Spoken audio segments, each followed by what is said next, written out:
Greetings and welcome! If you have a E5071C from Keysight or Agilent and it's broken, this video is dedicated to you. Now, there is one repair video on this instrument already on YouTube. It is done by the Signal Path. There we have a brilliant engineer who is awesome at repairing things, who repairs an instrument. The video is lovely. Check it out. My only complaint with the video is it spends a lot of time describing one particular repair that I have never actually seen on another instrument. So I've repaired about 10 of these units and all of them have one of 3 failure mechanisms. So today I'm going to tell you about those 3 mechanisms, which I think you will find may help you fix your instrument. Alright, let's talk about the system just a little bit. You have a source module. That should have an output power of approximately 0 dBm. You have a leveler Vernier, which is an interesting component. It should have an output power of approximately 2 dBm. You have a switch, an RF switch. This should have approximately 0 dBm output power, and then you have the 2 receivers. If you have a 2-port, 4 receivers if you have a 4-port. They should have an output power of approximately 0 dBm with all the default settings. When the unit is assembled, you can only measure the output power at the receiver port at the front of the unit. So you can take it apart and measure the levels at all the different stages if you want, but it turns out that these instruments tend to fail in the same way, and so usually you don't actually have to do all of that. You can look at the front of the instrument and the fully assembled state, do a couple quick measurements, and for better or worse, 80% of the time you can figure out what is wrong with your instrument. So let's take a look at it. First thing you want to do is you want to look at the output power on the ports, and you will also want to measure the S11 and S22 responses. You can do them with open, you can do them with a 50 ohm load, and it's good to do both, but often you can get a hint at the issue just by looking at the open response of the port. So first thing we're going to look at is the output power of the instrument. Normally you have an output power of 0 dBm. As you know, higher output power means higher dynamic range. So when the instruments fail and the output power drops, the noise floor jumps through the roof on these instruments. One way to look at this issue is to simply measure the output power. So if you have the instrument in front of you, you push the preset button. You set the start and the stop frequencies to 1 GHz. Set the IF bandwidth really, really narrow, 10 Hz, which is as slow as the instrument will go. That will give you a steady output signal, which is very easy to measure on a power meter or a spectrum analyzer. You simply connect that to the output of your port, and you measure the power at 1 GHz in this case. If you measure 0 dBm, awesome, you have a good instrument. If you measure -2, great, you've just figured out that your cable loss is about 2 dB. If you measure -23 to -32 dBm, there's a good chance that your instrument's busted and that your level Vernier module or assembly is broken. Now, we have a couple little videos here, which I'll show you now. Looking at the bottom video, that just played there, and essentially what you saw is no noise. The level stayed pretty steady, which is what you would expect from a working instrument. Look at the top videos there. See how the figure just bounces around? That is a good indication that you have a ton of noise and that your instrument's busted. Now do note that I've changed the scale here. Rather than 10 dB per division, this is 1 dB per division. I have not changed the IF bandwidth when making these measurements. So the ones on the right are made prior to doing all these settings. The settings on the left are what you want to do if you want to measure the output power to just confirm that this is your issue. So this is the first issue. I have seen this on approximately 40% of the instruments that are 20 years old. So you see this failure an awful lot.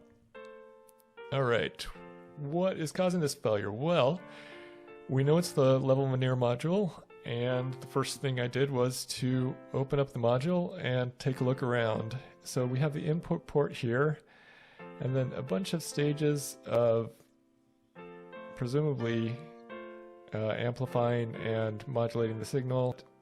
At the last 2 phases here, we have a power amplifier and then either a power amplifier or a switch for the last phase, and then the output. Looking at the whole assembly, it was clear to me that this component was prone to burning up. Why? Because they have a nice, beautiful ceramic package around it, which means it has to be able to handle a lot of heat, which makes sense.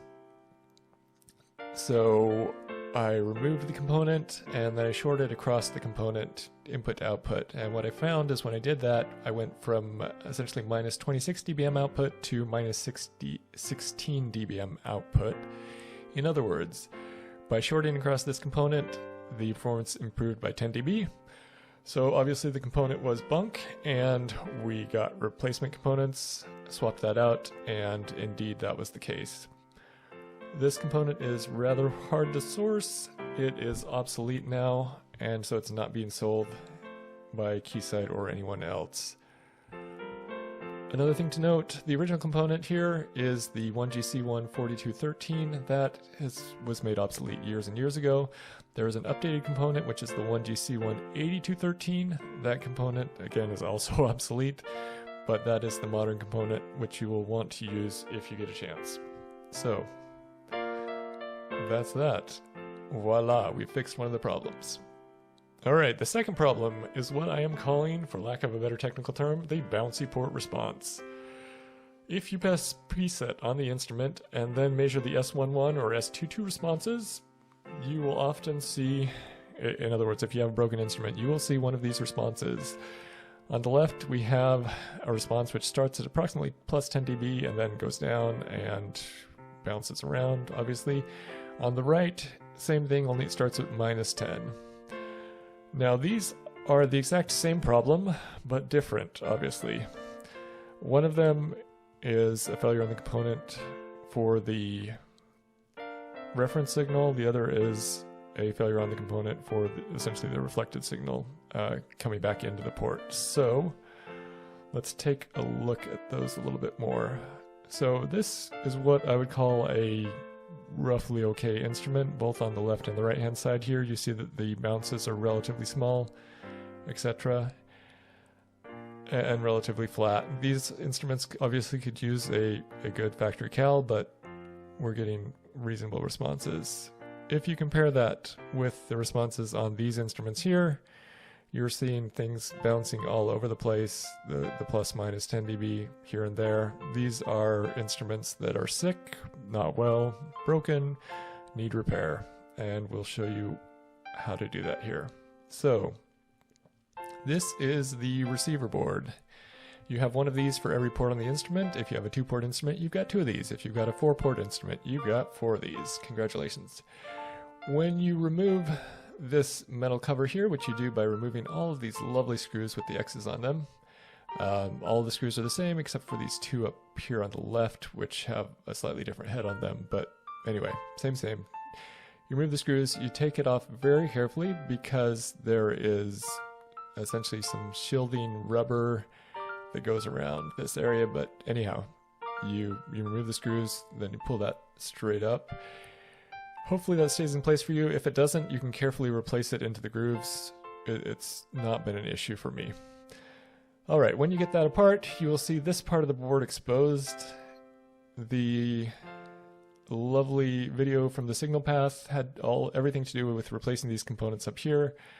On all the instruments that I have dealt with, these components have never been an issue. However, if you get over here, right here, you have 2 Gilbert cell mixers. These components are what caused the issues you've seen.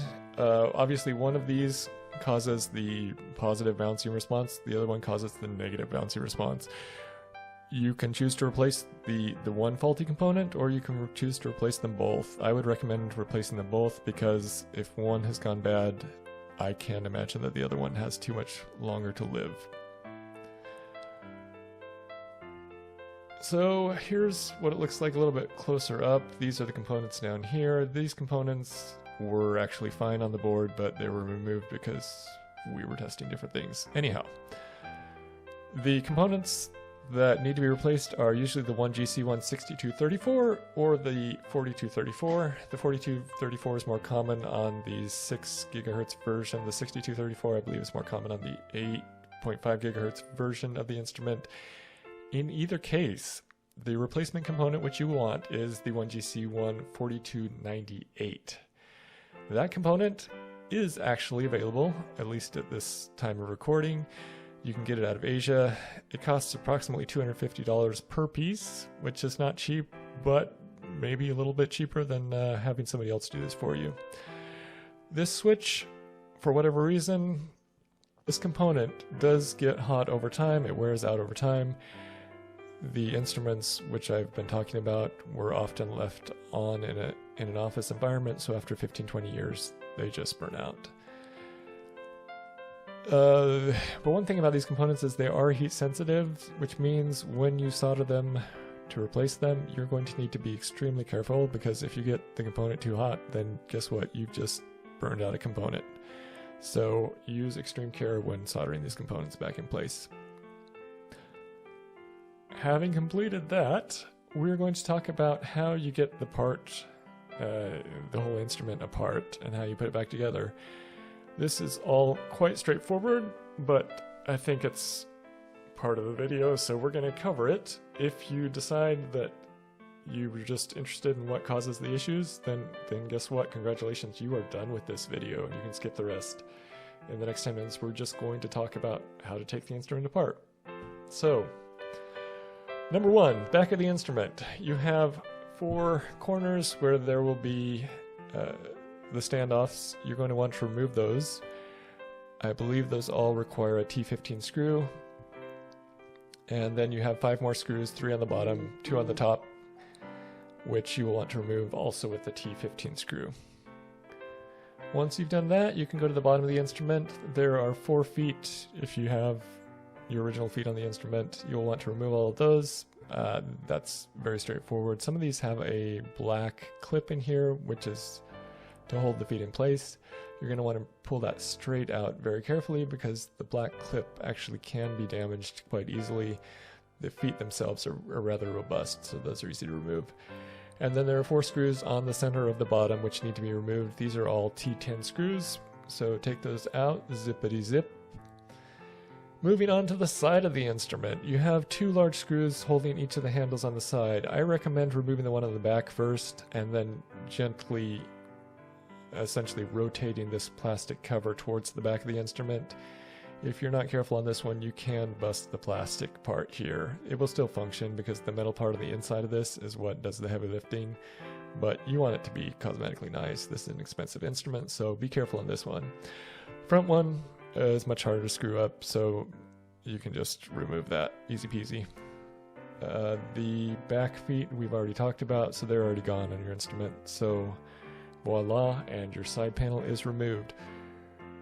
Once that is done, you can actually remove the whole metal cover here, and it just slides straight towards the back of the instrument. You may need to hold the sides with your fingers and use your thumbs to kind of press the instrument forward. Turns out it's not easy to get this started. The reason for that is you have a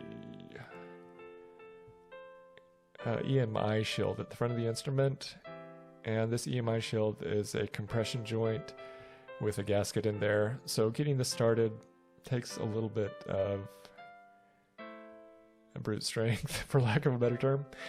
Once you get it started, it slides off quite easily, so just be a little bit careful there and slide that off. When you've done that, this is what the instrument will look like from the side. You see that there's this internal sheet metal structure, and then there are going to be these 4 screws on the left and right sides of the instrument. You're going to want to remove those 4 screws from each of the sides, as well as 4 screws from the bottom. Let's talk about those 4 screws from the bottom, because you want to actually remove those before you remove the side panel screws here. The side panel screws give the instrument structure. The ones on the bottom don't do a lot, frankly, and here are the ones on the bottom. So there's these 4 screws. I've tried to mark them here. I believe these are the 4 you want to remove. There are actually 7 on the bottom, but you don't need to remove all of them. Only 4 of them are functional in terms of holding this in place. So I would recommend, again, removing these 4 screws first, and then doing the 4 on either side, the left and right, and then you slide the front off. We'll talk about that more in a second. Now, why go through all that hassle of everything I've showed you in the last 5 slides when you can actually just remove 7 screws and take the LCD straight out the front? The reason is, in my opinion, you want to get this metal cover off the whole instrument. I think it's easier to see things, it's easier to work with the instrument, but in addition to that, it gives you access to replace your backup battery, which is a CR2032 that's back here. It gives you a chance to use compressed air to dust the instrument, which, let's face it, a lot of these instruments haven't been opened for a while unless they've been regularly serviced by Keysight, so dust does collect on these instruments, and you may want to take care of things like that. So this is the official Keysight instructions. You're welcome to try that. I have not had great luck with that, so I recommend doing what I've described here. When you do everything that I described in the previous pages, the front panel will slide straight out from the front. Now, you're going to want to make sure that you slide it straight out, because obviously the ports are going to catch on the bottom if you don't slide it straight out. The power button here in this corner has a tendency to catch, as does the area around the disk drive here. So what I tend to do is I tend to have one hand, my right hand, around the side here, pulling out with my thumb against the disk drive. That allows me to come straight out, and then I do the same thing over here with the power section. I gently grab from this area and pull straight out on the frame. And when I do that, the instrument comes out. Once you have it 2 to 4 inches in front of the instrument, you're going to see that there are 3 cables connecting on the inside. One of them is the main cable over here. It has knobs on the left and the right, not knobs, buttons. Anyhow, you're going to want to push those together or apart, I forget which, to release this cable. That'll be pretty obvious. And then there are thumb buttons that you have to push down on the USB cables, again on the left and the right, to remove those USB cables. Once you do that, you're free and clear. You place the front panel wherever you want it to be, and the instrument is right in front of you. And this is what the instrument will look like when you get that all removed. Of course, you will have removed this front metal frame with everything else if you've followed the instructions as I've laid them out. And otherwise it will look identical to this picture. So let's talk a little bit about this. On the left-hand side here, we have the level Vernier assembly. Again, if you have low output power, this is likely your culprit. On the right-hand side, we have all the ports. This is 4 ports. For a 4-port instrument, you will likely have a 2-port instrument if you're like me, but obviously they come in multiple varieties. On the top here, you have your RF switches. If you have a 2-port instrument, you will only have 1 of these switches. If you have the 4-port, you'll have the 3 like this. In addition to everything you see here, there will be all sorts of coaxial cables going between these various instruments, left and right. Essentially, I believe the first one goes here, the second one goes here, then this one goes across to the switch, and then the switch goes down to the 2 ports, and blah, blah, blah. Anyhow, you will obviously need to remove whatever coaxes are tied to the assembly that you're going to be removing. And then there is one more screw that you're going to have to touch, which is on the bottom of the instrument. There is 1 screw associated with each of these modules. So for instance, this one here, which is going to be the level Vernier, is going to go down these slots over here, and it is going to be associated with this screw right here. So you simply remove that screw and then place the instrument like this, and then slide the level Vernier out the front of the instrument. You're going to just want to pull it gently towards the front of the instrument. Removing it, piece of cake. Putting it back in place, you're going to want to be very careful. So you can see one of the slots for the other modules here. Essentially, you align it in the first set or 2 of these, but then when you're pushing back, I highly recommend that you look at the top here, because there is a corresponding row of essentially copper clips in the top here, and you need to get that started right. Once you get that started right, just push it straight back towards the back of the instrument. Make sure that you get it all the way engaged in the connector, which is on the far end there, and once you get it engaged on the connector, your screw will align and you can put the screw back in the bottom of the instrument, the one we just took out. So easy peasy. with that in mind, let's summarize. So, in my experience playing with about 10 of these instruments, 90% of the catastrophic failures are one of the 3 failures which I've outlined. Best of luck in all of your repair work. If you ever need somebody to design an antenna for you, that's what I do on my day job, so happy to help you out there if that's something that's of interest to you. Otherwise, thank you for your time, and have a great day.